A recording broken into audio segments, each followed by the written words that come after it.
Assalamualaikum warahmatullahi wabarakatuh. Halo teman-teman, di sini kali ini saya akan menceritakan mengenai novel Si Putih. Nah, novel Si Putih ini merupakan novel Terelie yang ke-11 dari series Bumi. Nah, novel ini merupakan menceritakan tentang masa lalu Si Putih, yaitu kucing kesayangan Raib yang memiliki kekuatan super, yaitu di novel series Bumi. Nah, oke, kita mulai saja ceritanya. Jadi awal mula ceritanya adalah ketika di sebuah bumi yang sedang mengalami suatu krisis. Jadi di muka bumi ini seperti ada virus. Si para ilmuwan ini membuat bagian yang lain dari bumi.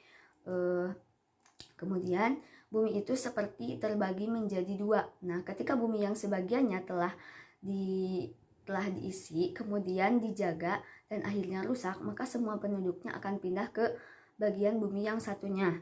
Nah, bagian ini dipisahkan oleh dinding yang tebalnya kurang lebih dari 100 meter.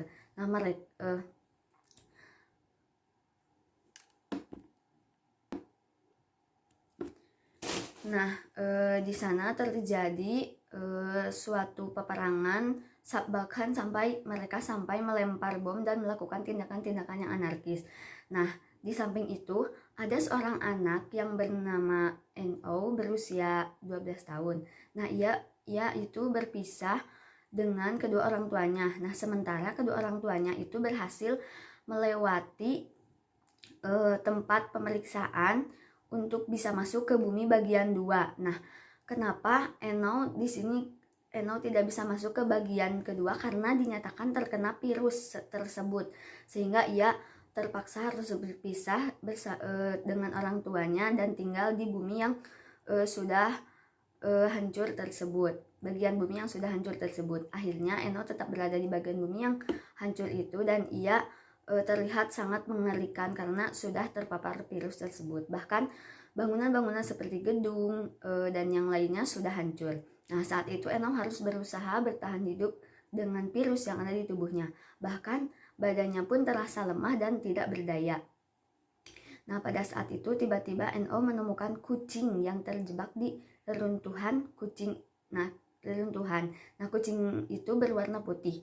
Karena NO sangat kasihan melihatnya, kemudian NO membantu kucing tersebut agar bisa keluar dari reruntuhan itu dan berusaha menyelamatkannya. Kemudian setelah berhasil, kucing tersebut dinamakan Si Putih.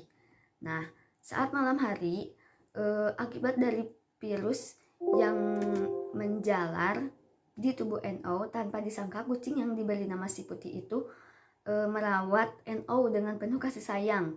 Nah, dengan berdasar pada penelitian Glenn Polaris, tingkat keselamatan dari virus tersebut sangat minim. Nah, beruntungnya NO ini badannya mulai sembuh dan pulih dari virus tersebut dan tidak ada bagian yang sakit dari tubuhnya. Setelah badan NO pulih, ia dan Si Putih berjalan-jalan dan berkeliling mengitari bagian bumi yang hancur karena mungkin saja ada penduduk yang masih terselamatkan. Nah, ternyata banyak sekali mayat yang berceceran, dan mayat itu dibersihkan dan dikubur oleh sebuah robot-robot yang ada di sana. Nah, setelah melihat itu, ia sangat sedih karena ia harus berjuang sendiri dan hidup sendiri tanpa kedua orang tuanya dan yang lain. Nah, di samping itu ia juga senang karena masih bisa bersama kucingnya Si Putih. Nah, meski hanya seekor kucing, tapi Si Putih sangat berarti bagi NO. Setelah itu ia melihat sebuah kendaraan seperti mobil yang bisa terbang. Lalu ia menaiki mobil.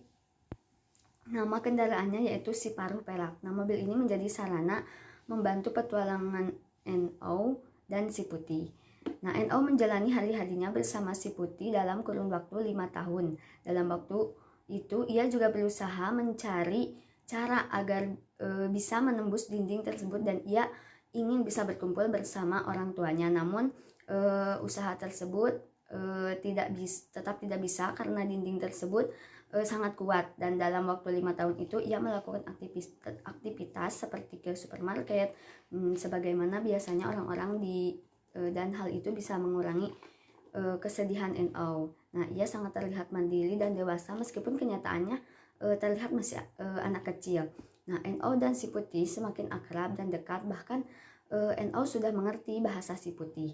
Nah, pada usia 17 tahun, NO dan si Putih NO dan si Putih berpetualang kembali karena mungkin saja ada penduduk yang selamat dari virus tersebut. Nah, pada akhirnya mereka menemukan rumah kayu yang dikelilingi padang rumput. NO pun sangat senang berharap ada orang di sana. Tetapi dari arah yang lain ada segerombolan banteng seperti sedang mengarah ke rumah tersebut, dan akhirnya mereka turun. Nah, akhirnya mereka turun dari mobilnya dan berusaha menolong yang ada di rumah tersebut. Ternyata di dalam rumah tersebut ada seorang kakek-kakek yang memakai kursi roda, dan akhirnya Eno melanjutkan perjalanan bersama si kakek tersebut. Nah, pada akhirnya Eno melanjutkan perjalanan bersama si kakek tersebut. Di samping kakek tersebut ternyata sudah tahu mengenai klan Polaris, bahkan kakek tersebut sudah tahu sejarahnya mengenai hal itu.